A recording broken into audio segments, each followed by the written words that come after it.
Olá, pessoal. Estamos dando início aqui à nossa aula de Direito das Obrigações. Hoje vamos fazer uma introdução, né, e começar a explicar conceitos relacionados às obrigações em si, né? Vou compartilhar os slides aqui com vocês. Muito bem. Bom, introdução, né? O que a gente vai falar de direitos das obrigações, né? A gente aí vai tratar, basicamente, do título 1 ao título 4 do livro 1, né, dos direitos da parte especial do Código Civil. Então, a gente vai tratar das modalidades das obrigações, transmissão das obrigações, adimplemento e extinção das obrigações e inadimplemento das obrigações. É isso que a gente vai tratar ao longo desse semestre. Vejam que a continuação, né, é justamente falando sobre contratos e a teoria geral, contratos em espécie, atos unilaterais, títulos de crédito e responsabilidade civil. Vejam que, portanto, obrigações é um tema que tem muita ligação com contratos e responsabilidade civil, né?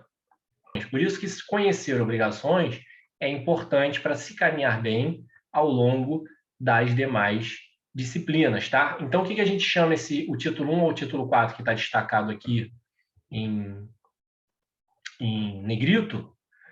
Como é que a gente chama isso, né? A gente chama de teoria, estou tentando pegar aqui ó. Esses 4 aqui, a gente chama de teoria geral das obrigações.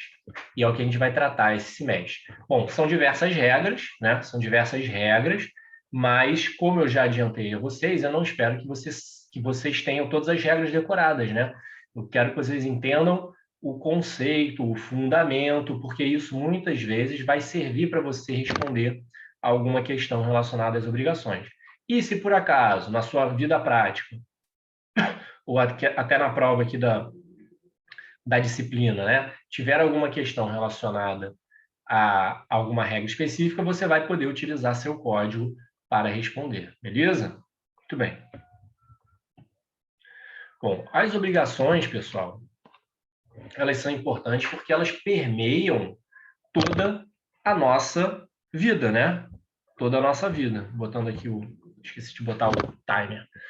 Então, por exemplo, quando você pega um ônibus para ir para a faculdade, você celebrou um contrato, né, cujo conteúdo é uma obrigação, né? Obrigação ali de transportar você de um determinado lugar até outro com segurança, né? Quando você compra uma roupa, contrata serviço de Netflix, contrata um serviço de plano de telefonia, né? Você está assumindo obrigações, né? Obrigação de pagar e tá obtendo ali, né? Na verdade, não é obrigação, é o dever de pagar, né? E tá recebendo ali, tem o direito de ter o serviço prestado, tá? Então, quando você compra um imóvel, mesma coisa. Quando você bate o carro no carro do vizinho, no estacionamento do seu prédio, nasceu para você ali uma obrigação, qual seja a de reparar o dano que você causou ao veículo do seu vizinho, né? Então veja que a nossa vida, né, ela é permeada pelo direito das obrigações, tá? E aí eu separei aqui um texto de um livro, até nem destaquei, né? Depois eu vou fazer a marcação aqui. É um texto do livro do Orlando Gomes, tá? Que ele vai falar o seguinte, ó: o direito das obrigações exerce grande influência na vida econômica, uma vez que regula relações de infraestrutura social, dentre as quais se salientam, por sua relevância política, as de produção e as de troca. É através de relações obrigacionais que se estrutura o regime econômico, sob formas definidas de atividade produtiva e permuta de bens. Tanto basta para testar sua importância no conjunto das normas constitutivas da ordem jurídica. O funcionamento de um sistema econômico prende-se à sua disciplina jurídica, variando conforme o teor e a medida das limitações impostas à liberdade de ação dos particulares. Enfim, retrata o direito das obrigações da estrutura econômica da sociedade. Vejam que, portanto, a grande maioria de nossas relações econômicas, de produção, de troca, elas estão aí, elas fazem parte, estão inseridas dentro do direito das obrigações. E aí, o que vem a ser obrigação, né? O que vem a ser uma obrigação, professor? Bom, Obrigação pode ser conceituada como um vínculo jurídico que confere ao credor, chamado de sujeito ativo, o direito de exigir do devedor, chamado de sujeito passivo, o cumprimento de determinada prestação. Tá? Como a gente vai ver mais adiante, quem responde pelo cumprimento da obrigação, né, o devedor, com que ele responde? Ele responde com o seu patrimônio. Ele não vai responder com a sua vida, ele não vai responder com a sua integridade física, né? Então ele não vai ser morto porque ele não cumpriu uma obrigação, porque ele não pagou o dinheiro que ele disse que ia te pagar, porque ele não entregou as 5 sacas de café que ele disse que ia te entregar, enfim, porque ele não te transportou para onde ele disse que ia te entregar. Não existe isso no direito brasileiro. Ele também não vai tomar chicotadas, né? Ele não vai sofrer ali com a integridade física por conta disso, tá? No direito brasileiro também não existe. Como é que ele responde? Ele responde com seu patrimônio, né? Então, ou ele vai dar algo equivalente à prestação, digamos que ele tivesse que te entregar um carro. Um carro, uma Mercedes, modelo ABC, ano XYZ. Muito bem, ele não te entrega, né? O que ele vai fazer? Ou ele vai te dar o valor equivalente ao aquele bem, né? Ou ele vai te entregar um bem de forma forçada, tá? Mas, de todo modo, o que vai responder pelaquela obrigação, e aí vai depender muito do caso concreto, tá, pessoal? E isso a gente vai analisar aí também ao longo das aulas, depende da modalidade da obrigação e de outros fatores, né? O que vai responder é o patrimônio do devedor, tá bom? Isso a gente vai analisar mais à frente. Não é todo o patrimônio, já adianto para vocês que não é todo o patrimônio, uma vez que a opção legislativa, né, no direito brasileiro, definiu que existem certos bens que são impenhoráveis e, portanto, não podem responder por dívida, tá? Há o entendimento, como, por exemplo, o bem de família, né? Se você tem um único imóvel destinado à moradia, esse imóvel é considerado bem de família e, por ele, os credores não poderão pegar esse bem e vender para obter o seu crédito, certo? Por quê, pessoal? Porque o ordenamento jurídico entende, ou o legislador, né, entende que é preciso proteger o chamado patrimônio mínimo do devedor, né? Um patrimônio que garanta o devedor ter um mínimo de sobrevivência, né? Então, e por que ele optou por determinados bens específicos, tá? Como, por exemplo, um bem onde a pessoa mora, né? O imóvel onde a pessoa mora. Ora, porque a moradia, ela confere, ela protege, ela fomenta diversos direitos da personalidade, né? Diversos direitos fundamentais, né? Diversos direitos fundamentais do cidadão. Então, quem tem uma moradia tem segurança, né? Quem mora na rua está inseguro. Quem tem a sua própria casa tem maior segurança, né? Quem tem sua casa tem protegido o seu direito à saúde, né? Porque quem está na rua está exposto às intempéries do tempo, ao frio, à chuva. Quem está em casa está protegido, né? Enfim, e diversos outros direitos fundamentais relacionados à moradia, tá certo, pessoal? E aí eu separei aqui, então, 2 definições, uma do Gustavo Tepedino, do Anderson Schreiber, e a outra do Orlando Gomes, sobre obrigações. Depois eu vou abrir um quadro branco aqui para trabalhar um pouco isso com vocês. A obrigação pode ser definida como uma relação jurídica mediante a qual o devedor fica adstrito ao cumprimento de uma prestação frente ao credor que tem o direito de exigi-la. Veja, portanto, que existem, como a gente vai analisar à frente, na estrutura, né, 2 sujeitos, o credor e o devedor, tá? Sendo certo que pode ter mais de um credor, mais de um devedor, não tem problema nenhum, tá? Mas nós temos um credor e um devedor, nós temos aí um vínculo entre credor e devedor, que é o chamado vínculo jurídico, né? E por meio desse vínculo, o devedor fica obrigado a cumprir uma prestação em favor do credor, que, por sua vez, tem o direito de exigir essa obrigação do devedor, certo? E aí eu vou ler aqui agora a definição do Orlando Gomes. A relação obrigacional é um vínculo jurídico entre 2 partes, em virtude do qual uma delas fica adstrita a satisfazer uma prestação patrimonial de interesse da outra, que pode exigi-la se não for cumprida espontaneamente, mediante agressão ao patrimônio do devedor. Veja que, mediante agressão ao patrimônio do devedor, relaciona-se com aquilo que a gente comentou, de que o que responde pelas obrigações do devedor é exclusivamente o seu patrimônio, tá certo? Muito bem. Então, deixa eu abrir aqui um quadro branco Muito bem. Então, imagina que nós temos aqui uma pessoa, né, o João.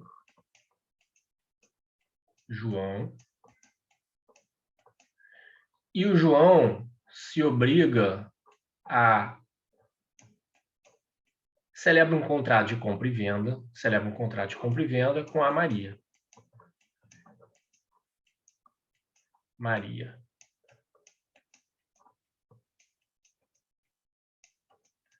Então, deixa eu tirar isso aqui. Então, se ele celebrou um contrato de compra e venda com a Maria, eles estabeleceram uma relação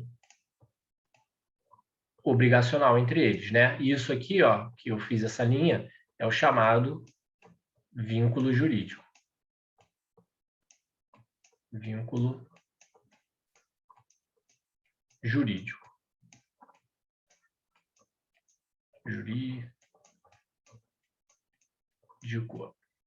Muito bem, pessoal. Vamos fazer de uma forma simples aqui, ó. Depois eu vou complicando, tá?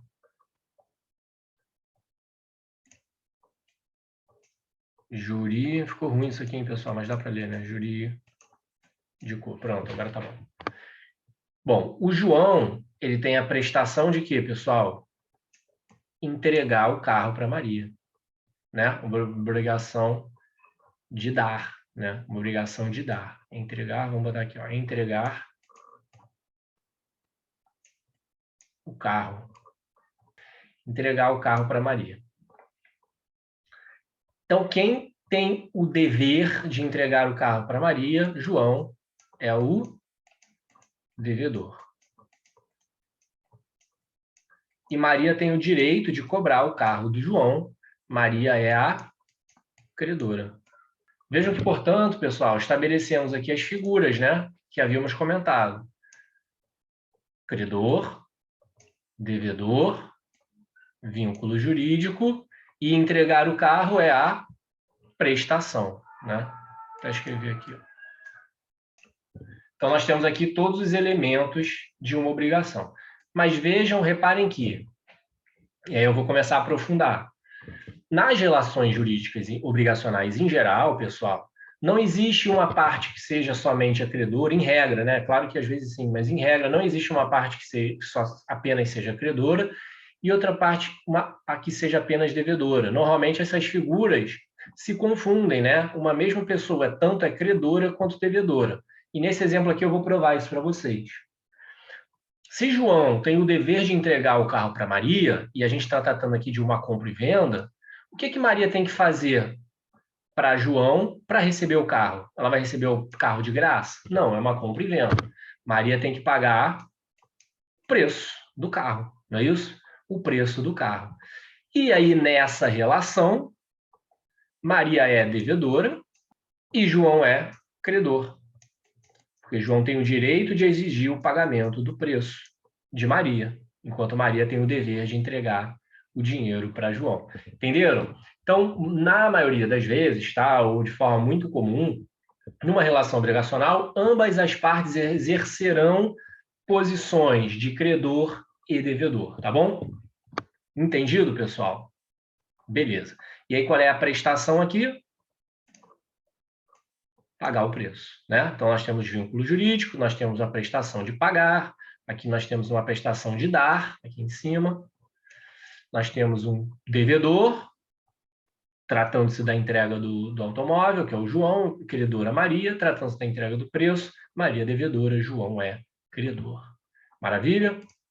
Então tá bom, vamos apagar tudo aqui, ó, e vamos voltar ao nossos slides. Aqui. Beleza. Bom, então a gente está começando a caminhar aí no direito das obrigações. Vocês já notaram a importância do direito das obrigações, já entenderam aí que existem, né? Como que funciona assim visualmente, que eu acho que isso ajuda vocês a entender. E agora nós vamos seguir, né? Seguir para um trecho do livro do Orlando Gomes, que ele vai falar algo que tem tudo a ver com o que eu já mostrei para vocês no desenho, que é o seguinte, ó. Deixa eu pegar a anotação aqui.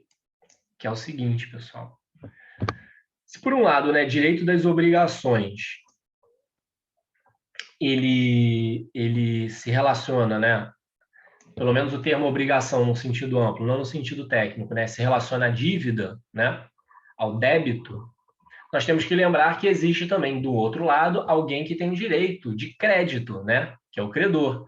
Então, por isso, aqui o direito das obrigações também pode ser denominado direito de crédito, tá? Ou direito dos créditos, direitos de crédito, tá bom? Como salienta aqui o doutrinador Orlando Gomes. Beleza? Vamos dar sequência para os elementos da relação obrigacional, né? Os elementos da relação obrigacional. Então, nós temos 3 elementos, pessoal. Elemento subjetivo, elemento elemento objetivo e elemento imaterial, virtual ou espiritual, tá? O elemento subjetivo são os sujeitos, né? Quem são os sujeitos da relação obrigacional? É o credor, que é o sujeito ativo, porque ele tem o direito de exigir o cumprimento da obrigação. E nós temos o sujeito passivo, chamado de devedor, que é quem tem o dever de cumprir com a prestação, certo? Dois sujeitos, já vimos no desenho quem são. O elemento objetivo, pessoal, qual é? É a prestação, né? Naquele desenho que eu fiz, é entregar o carro, é pagar o dinheiro. É a prestação, ou seja, é o ato ou omissão que o devedor está obrigado a realizar, né?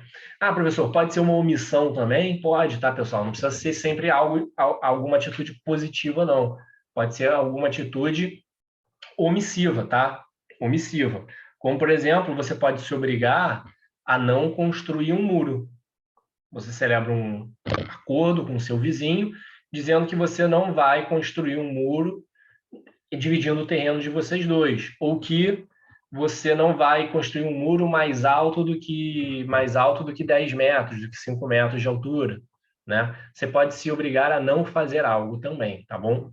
São as obrigações de não fazer. Muito bem. O credor, nós temos também o elemento imaterial, virtual ou espiritual, que é aquele vínculo jurídico, né? Que é aquele tracinho que une credor e devedor, certo? Que une sujeito passivo e sujeito ativo. Muito bem. O credor é quem tem o direito de ser satisfeito pela obrigação, inclusive mediante execução forçada, vamos corrigir aqui, um azinho, forçada dos bens do devedor. Devedor e o credor é chamado de quê, pessoal? Sujeito ativo.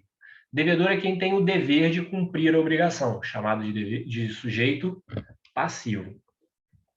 No caso lá da entrega do carro, né? O credor é quem comprou o carro, quem vai receber o carro, o devedor é quem tem que entregar o carro, né? Mas, por outro lado, quando a gente está tratando aí de pagar o preço, inverte-se os polos, né? Quem era devedor passa a ser credor, quem é credor passa a ser devedor. Muito bem. Prestação, pessoal. Prestação é uma conduta humana que pode se configurar numa obrigação de dar, e aí pode ser entregar ou restituir uma coisa, de fazer, que é realizar uma atividade ou um serviço, ou de não fazer, que é se abster de realizar determinado ato.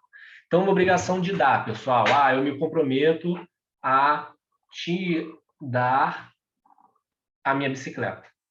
Eu vou te dar a minha bicicleta. Eu sou o devedor, porque eu tenho o dever de te entregar a bicicleta. Você é o credor, porque você tem o direito de receber a bicicleta. A bicicleta é o objeto, né? É o objeto da prestação. A prestação é uma obrigação de dar, né? A obrigação é uma obrigação de dar, beleza? Muito bem.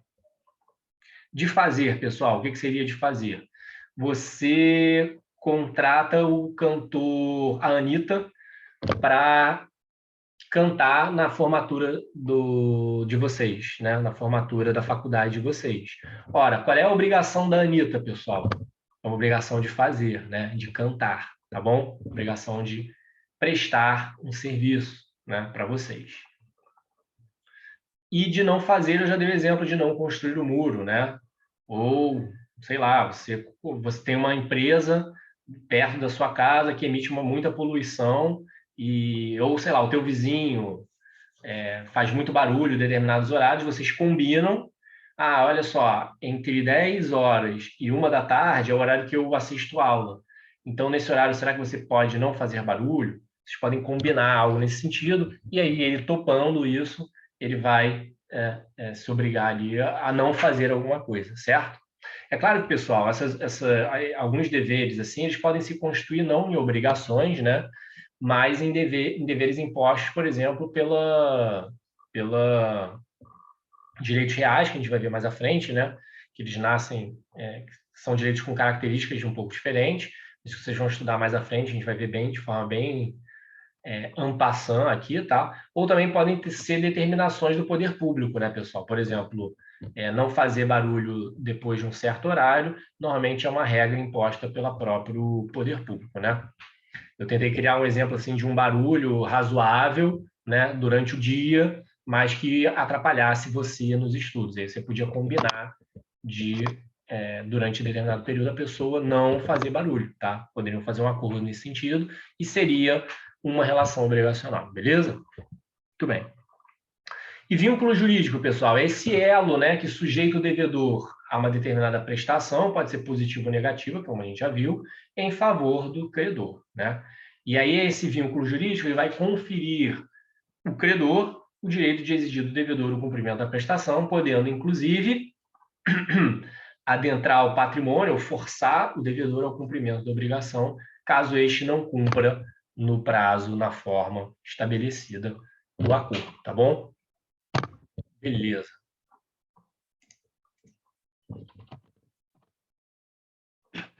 Relembrando, pessoal, fazendo aqui uma lembrança do que vocês aprenderam na parte geral de direito civil, né? A obrigação, para que ela seja válida, né, o objeto deve ser lícito, possível, determinado ou determinável, e a ter a forma prescrita ou não defesa em lei, né? Se houver o descumprimento de alguma desses requisitos de validade, o negócio jurídico, no caso aqui a obrigação, né, a relação obrigacional, será nula, conforme artigo 166 do Código Civil, né? E também diz que a obrigação deve ser economicamente apreciável, tá? Então vamos relembrar aqui, pessoal, o artigo 104 do Código Civil ele vai falar o seguinte, ó, a validade do negócio jurídico, e aí lembrar que o negócio jurídico é uma das fontes das obrigações, né? Junto com a própria lei e junto com o ato ilícito, tá? A gente vai ver isso detalhadamente mais adiante, mas só para lembrar que quando a gente está falando de obrigações decorrentes de negócio jurídico, e negócio jurídico bilateral são os contratos, né, pessoal? Então é o que ocorre talvez com mais frequência na prática, né? São as obrigações que existem mais na prática, são as decorrentes dos contratos, tá? Por isso a importância da gente relembrar os requisitos de validade. Então nós temos aí que ter os agentes capazes, o objeto tem que ser lícito, possível, determinado ou determinável, e a forma tem que ser prescrita ou não defesa em lei. Esses pressupostos, né, a doutrina acrescenta aí a declaração ela ser livre de vícios, porque se ela for viciada vai incidir um dos defeitos do negócio jurídico, né, erro, dolo, coação, estado de perigo, lesão, fraude contra credores, né, e inconformidade com os princípios da boa-fé e da função social. E aí é interessante, quando a gente fala aqui de princípio da boa-fé e função social dentro de obrigações, a gente começa a entender as obrigações não apenas de forma estática, ou como essa forma estrutural que eu apresentei para vocês por meio daquele desenho, mas sim a obrigação como um verdadeiro processo dinâmico. Vou tratar disso mais à frente para vocês, mas fiquem na cabeça isso. Hoje em dia, o processo, a obrigação, ela é vista, entendida como um processo, tá? Quem falou isso? Clóvis do Couto e Silva. Beleza? Muito bem.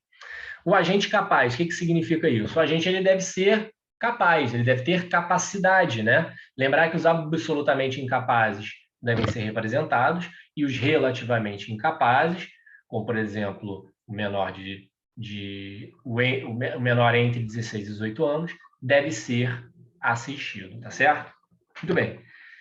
E quando a gente está falando aqui de capacidade nesse momento, a gente está falando da capacidade de fato, também chamada de capacidade de exercício, né, pessoal? Que é a possibilidade de exercer pessoalmente os atos da vida civil, né? Uma criança de 2 anos pode viajar? Pode, mas ela consegue comprar uma passagem de avião por si só? Não, né? Os pais dela representam ela quando ela vai comprar a passagem de avião, né? E se for um menor entre 16 e 18 anos, os pais vão assistir esse menor na realização dos atos da vida civil, como, por exemplo, na compra de uma passagem de avião, beleza? Com a maioridade ou emancipação, conforme o artigo 5º, a pessoa adquire a capacidade chamada capacidade plena, capacidade de fato plena. Lembrar que, além da capacidade de fato, existe uma outra capacidade que é chamada capacidade de direito, né? Capacidade de direito. E essa, pessoal, todos os seres humanos têm, né? Desde que nasçam com vida, conforme teoria majoritária chamada de teoria natalista. Isso vocês viram semestre passado em parte geral, beleza? Legitimidade. Eu não sei se vocês chegaram a ver isso no semestre passado, mas eu vou trazer aqui para vocês o conceito de legitimidade, que também é chamado de capacidade especial.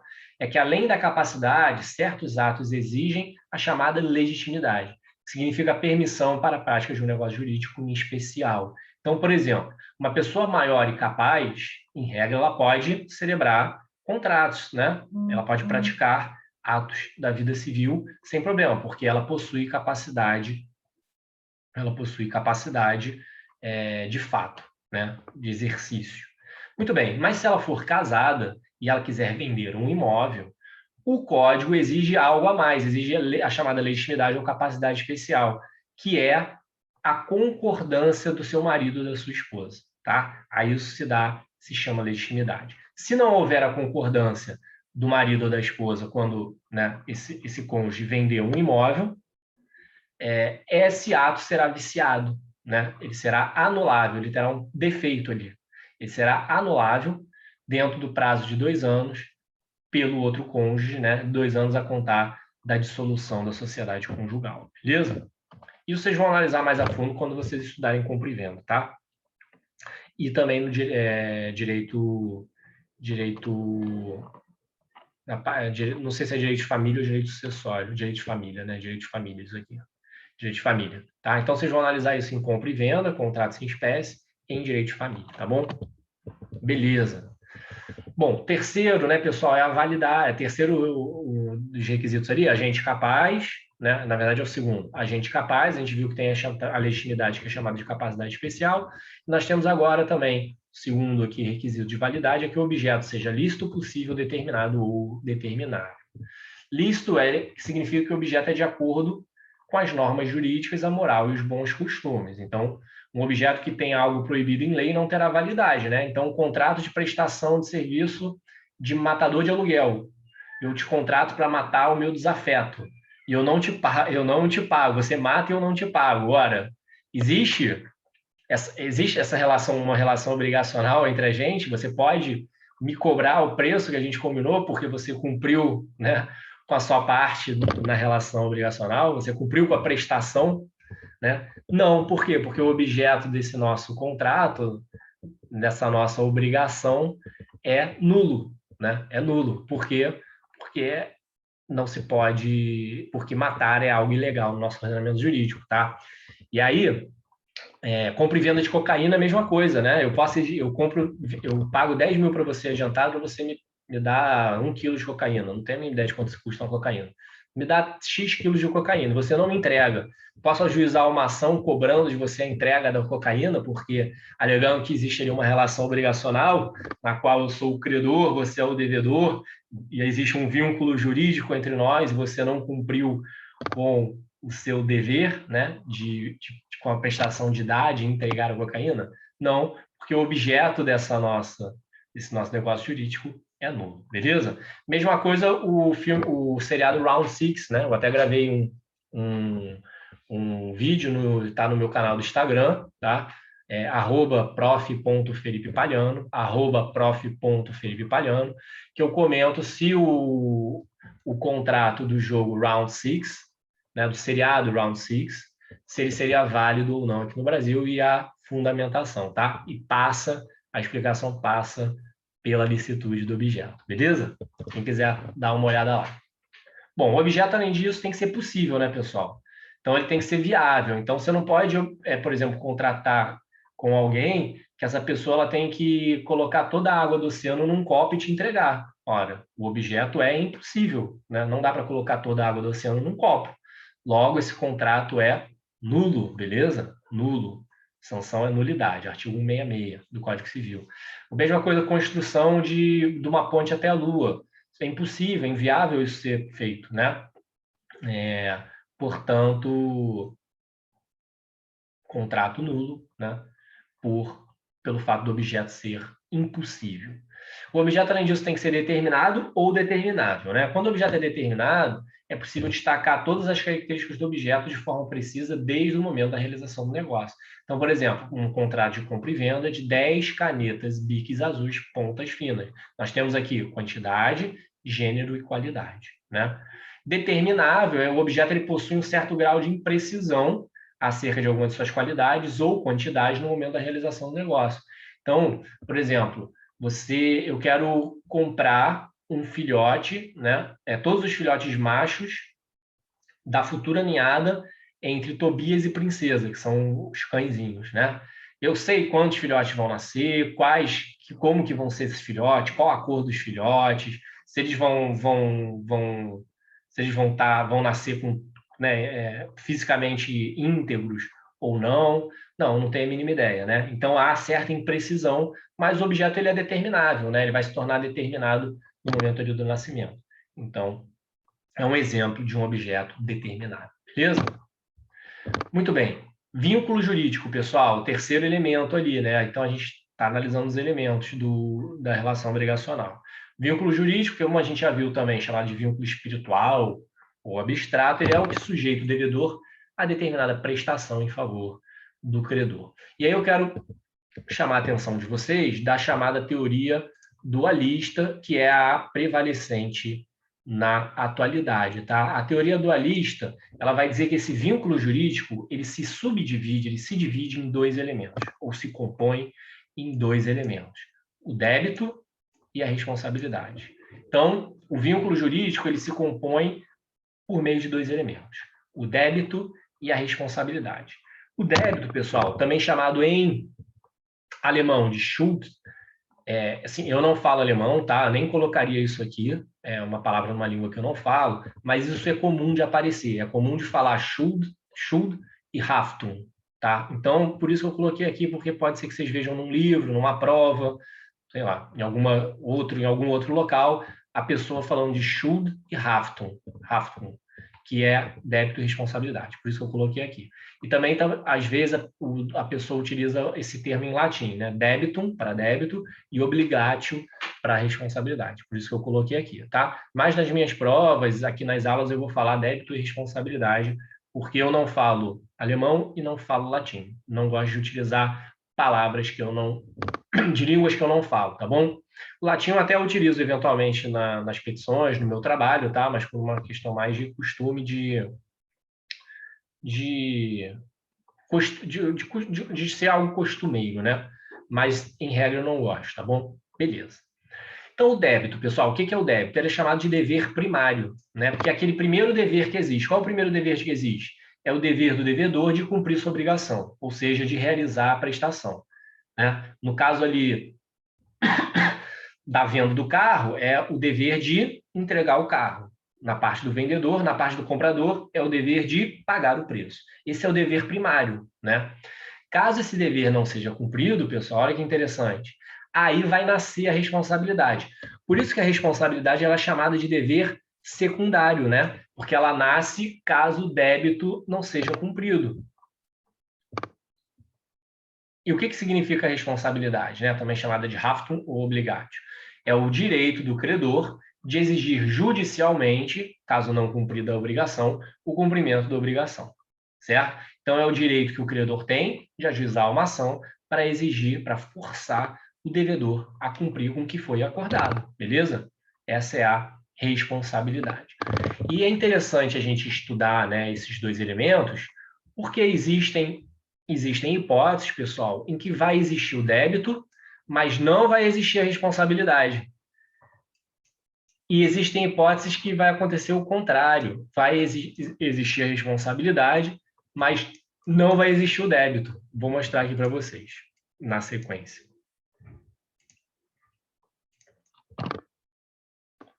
Muito bem. quando há, né, um exemplo de quando há débito sem responsabilidade, pessoal, são as chamadas obrigações naturais. Então, nas obrigações naturais, existe o dever do devedor prestar alguma prestação, né, face ao credor, beleza? Só que, caso o devedor não o faça, o credor não tem direito de exigir judicialmente o cumprimento dessa obrigação. Entende? Então, existe um dever de que seja realizado uma determinada conduta, né? Que pode ser uma obrigação ali, uma prestação, pode ser de dar, fazer, não fazer ou pagar, né? Mas, por outro lado, caso o devedor não faça nada, o credor não tem o direito de exigir, tá?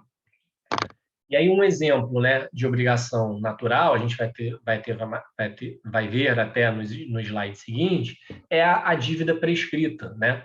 Como vocês analisaram já, vocês já estudaram prescrição e decadência em parte geral, né? Então vocês viram que existem certos prazos aí para o credor exercer sua pretensão em face do devedor, né? Então, por exemplo, o prazo ali geral de responsabilidade civil, se alguém bateu no teu carro, por exemplo, você tem 3 anos para ajuizar uma ação obrigando a pessoa que bateu no seu carro a lhe indenizar pelos danos que você sofreu. Então, o prazo prescricional aqui é de 3 anos. Passado 3 anos, pessoal, olha que interessante. Passado 3 anos, a sua pretensão se extinguiu. Você não tem mais o direito de exigir o cumprimento forçado, né, dessa obrigação. Mas a obrigação continua existindo, né? A obrigação continua existindo. Então, vamos dizer que o João bateu no carro da Maria, Maria sofreu danos na ordem de 10 mil reais, que foi o valor que ela teve que gastar para consertar o carro dela, né? Ela pediu para o João pagar, o João não pagou, só que Maria não fez nada. Passaram-se 4 anos, né? O prazo ali que ela tinha para cobrar eram 3. Então, passaram-se 4 anos, ela procura um advogado, o advogado diz, olha, a gente não pode cobrar mais judicialmente do João os 10 mil reais, porque já se passou o prazo de prescrição, que nesse caso é de 3 anos. Muito bem, Maria não tem nada a fazer, Maria volta para casa triste, de repente, passado aí uma semana, ela entra na conta bancária dela, vê lá depósito de 10 mil reais. Depósito de 10 mil reais, ela vê, quem me pagou 10 mil reais? Viu lá, João Ferreira da Silva. E ela lembra, o João Ferreira da Silva foi o rapaz que bateu no meu carro. E ele pagou 10 mil reais para mim. Né? E aí o que acontece? Imagina que João pagou e foi falar com o advogado. Foi falar com o advogado numa festa, né? Ele conheceu um advogado numa festa lá da família. O namorado da prima dele é advogado. A prima estava apresentando o namorado para a família e ele contou essa história para o advogado. Né? Ele falou, olha, eu bati no carro de uma moça há 4 anos atrás. E ela vinha me cobrando, só que eu nunca paguei. Só que eu fiquei com medo dela entrar com uma ação contra mim e ontem eu paguei os 10 mil reais para ela. O advogado falou, já tinham se passado quantos anos do acidente? Ele falou, 4 anos, doutor, 4 anos já. O advogado diz, você não precisava ter pagado, João, porque a dívida estava prescrita, ela tinha 3 anos para forçar você a cumprir, a obrigar você a ressarcir os danos que você causou a ela. Aí o João fala, puxa vida, eu paguei e não sabia que não precisava pagar. O que eu vou fazer? Vou obrigar a Maria a me devolver o dinheiro, porque eu não tinha mais obrigação, né? Eu não tinha mais a obrigação de pagá-la. E aí o que o advogado vai ter que explicar para ele? Olha, João, na verdade a sua obrigação era natural. Permanecia o débito, ou seja, você continuava com o dever de pagar sim, só não existia a responsabilidade, ou seja, a Maria não podia exigir o cumprimento forçado dessa obrigação judicialmente. Mas uma vez que existe o débito, quando você pagou, o direito reconhece que você pagou algo que era devido. E, portanto, nesse caso, você não pode pedir o ressarcimento do valor pago a Maria. Beleza? Essa é a grande graça da obrigação obrigação natural. Porque imagina, pessoal, que você acha que deve 1.000 reais para a faculdade A, mas na verdade é para a faculdade B que você tinha que pagar. Né? Ou você acha que o fornecedor, né, quem te entregou uma determinada mercadoria foi o fornecedor alfa mas na verdade foi o beta que te entregou, o alfa não te entregou nada. E aí você paga o valor do contrato, do acordo, né? Olha, para me entregar essas mercadorias, eu tinha que pagar 5 mil reais. Você recebe a mercadoria, quem te entregou foi a empresa beta, você acha que foi a empresa alfa. Aí você paga 5 mil reais para a alfa. A empresa beta vai lá e liga para você, ô fulano, já recebeu a mercadoria? Já sim, adorei, foi ótimo, muito obrigado, adorei o serviço de vocês. Ele fala, mas a gente não recebeu o dinheiro ainda. Você fala, não recebeu o dinheiro, mas eu paguei na semana passada os 5 mil reais. Aí ele falou, não, a gente não recebeu nada aqui não, você pode confirmar? Aí você vai confirmar e você fala, calma aí, com o que eu estou falando? Ele fala aqui é a empresa beta. Você fala, putz, grilo, eu achei que quem tivesse me entregado era a empresa alfa. Paguei para a pessoa errada. Mil desculpas, vou pagar para vocês. Aí você paga os 5 mil reais para a pessoa certa, né? Porque a empresa beta não tem nada a ver com você ter pagado para a pessoa errada, entende? Para eles, você continua devendo 5 mil reais, você é obrigado a pagar. Por isso que se diz que quem paga mal paga duas vezes, né? Porque você pagou a primeira vez para a empresa errada e a segunda vez você tem que pagar para a empresa certa. Só que essa frase, que muito me confundiu ao longo da faculdade, de quem paga mal paga duas vezes, porque ela dá a entender que você vai pagar e vai ficar sem o dinheiro dos dois, né? Não é verdade. Porque quem paga mal paga duas vezes no momento, mas depois pode obter o ressarcimento do que pagou indevidamente, né? Não sendo uma obrigação natural, é claro. Então, nesse caso, você vai ligar para a empresa A, para a empresa Alfa, e vai falar, olha, empresa Alfa, eu paguei para você 5 mil reais, mas eu paguei por engano, era para eu ter depositado esse valor na empresa Beta. Quero que vocês me devolvam esse dinheiro. E a empresa Alfa vai ter a obrigação, o dever, não obrigação não, pessoal, o dever, termo mais técnico, o dever de lhe devolver os 5 mil reais, tá bom? Sob pena de enriquecimento sem causa. Tá certo, pessoal? Beleza?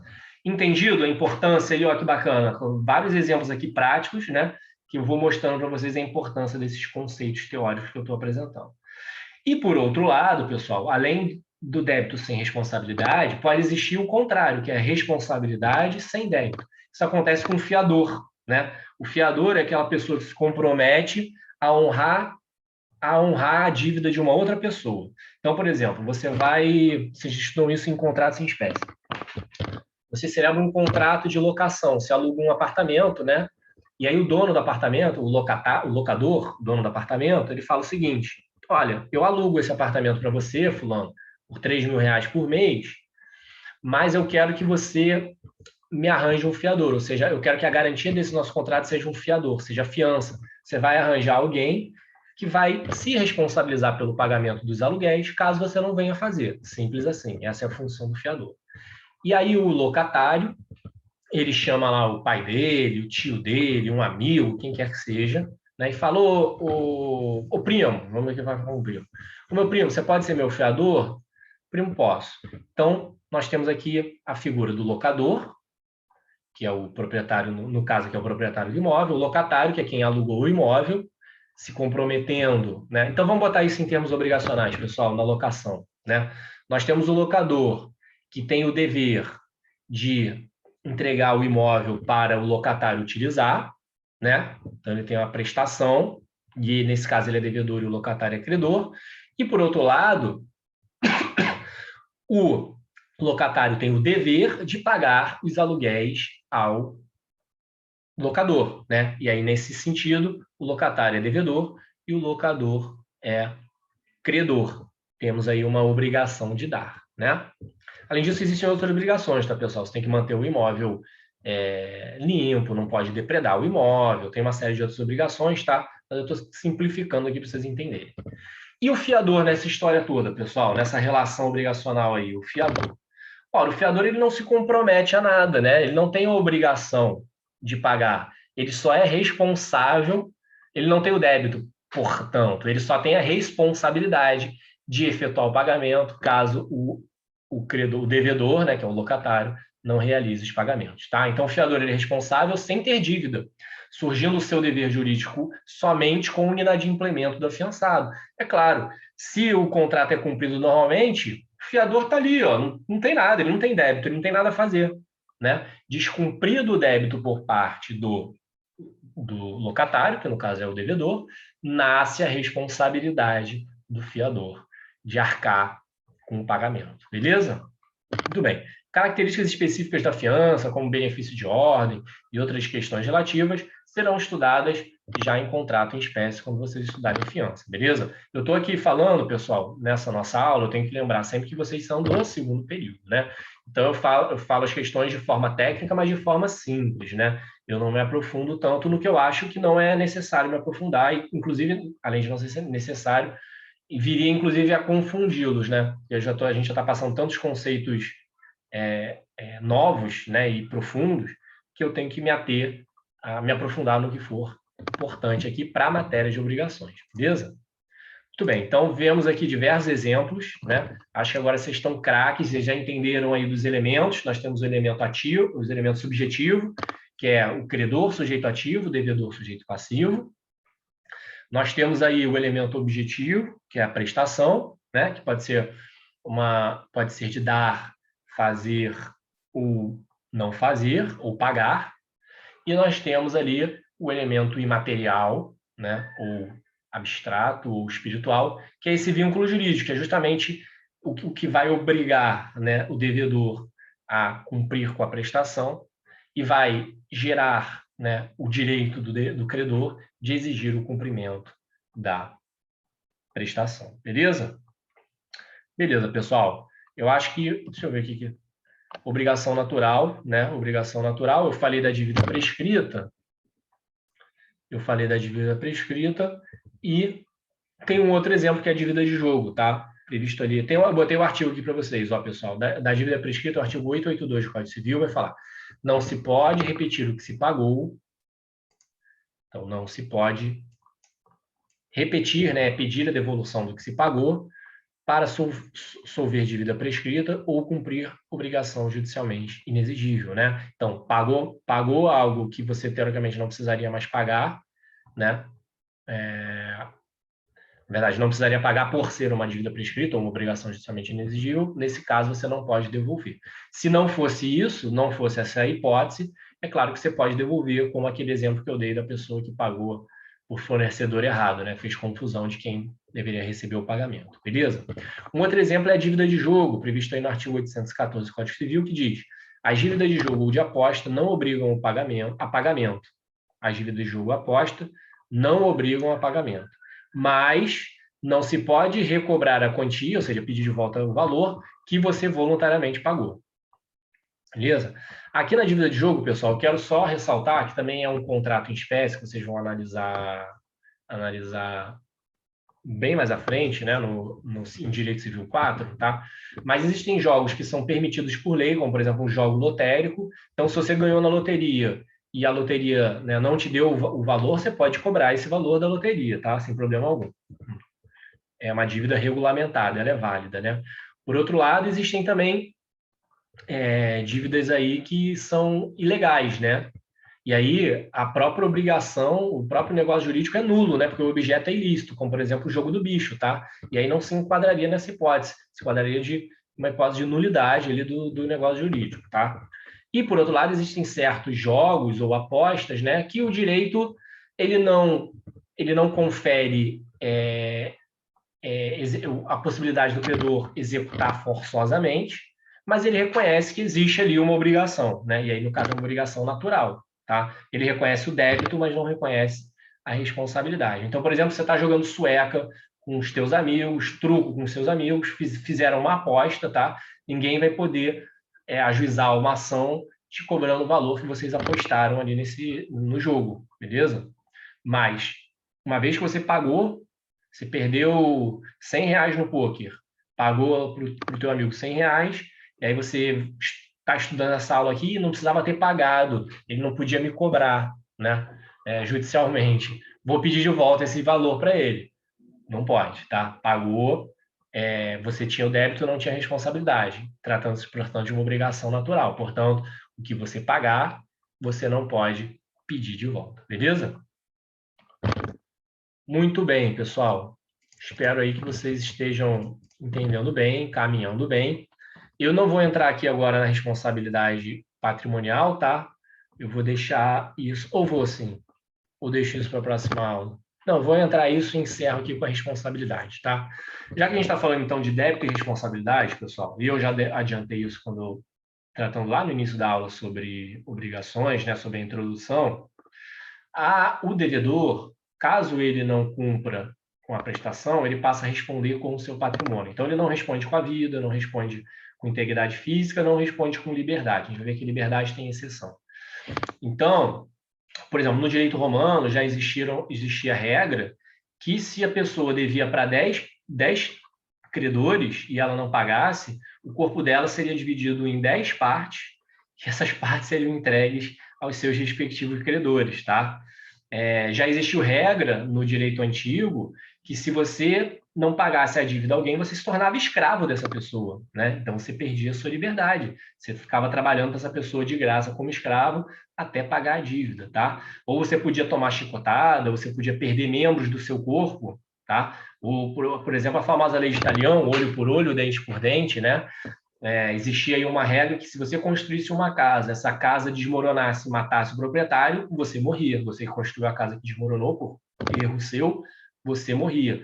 E aí uma regra muito curiosa que era o seguinte, se a casa, você construiu uma casa, essa casa desmoronou e matou o filho do dono, quem morria era o seu filho, não você, tá? Então vejam que nem sempre na nossa história o que respondeu foi só o patrimônio, tá? Já existiram diversas hipóteses aí de outros tipos de responsabilidade. Com relação à liberdade, a gente tem que fazer uma exceção aqui, porque a própria Constituição Federal permite a prisão civil nos casos de dívida de alimento e do depositário infiel, tá?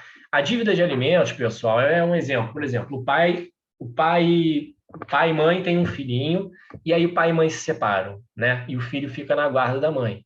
Ora, o pai ele tem o dever de prestar alimentos ao menor, assim como a mãe também, né? Mas o pai tem o dever de prestar alimentos ao menor, né? E se ele não pagar, e aí digamos que é estabelecido um valor de R$ 2.000 por mês que o pai tem que pagar para o seu filho, né? O pai não pagou, ele pode ir preso, tá? Porque não pagou, como forma de coagi-lo a pagar, tá? E o outro caso que a própria Constituição prevê é do depositário infiel. Quando a gente fala de depositário infiel, a gente está falando do contrato de depósito, que vocês vão estudar mais à frente. Mas o depositário ele tem ali a fidúcia, né?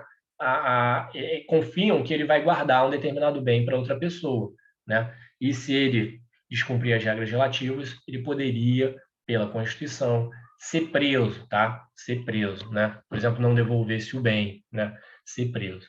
E aí, o que acontece é o seguinte, pessoal.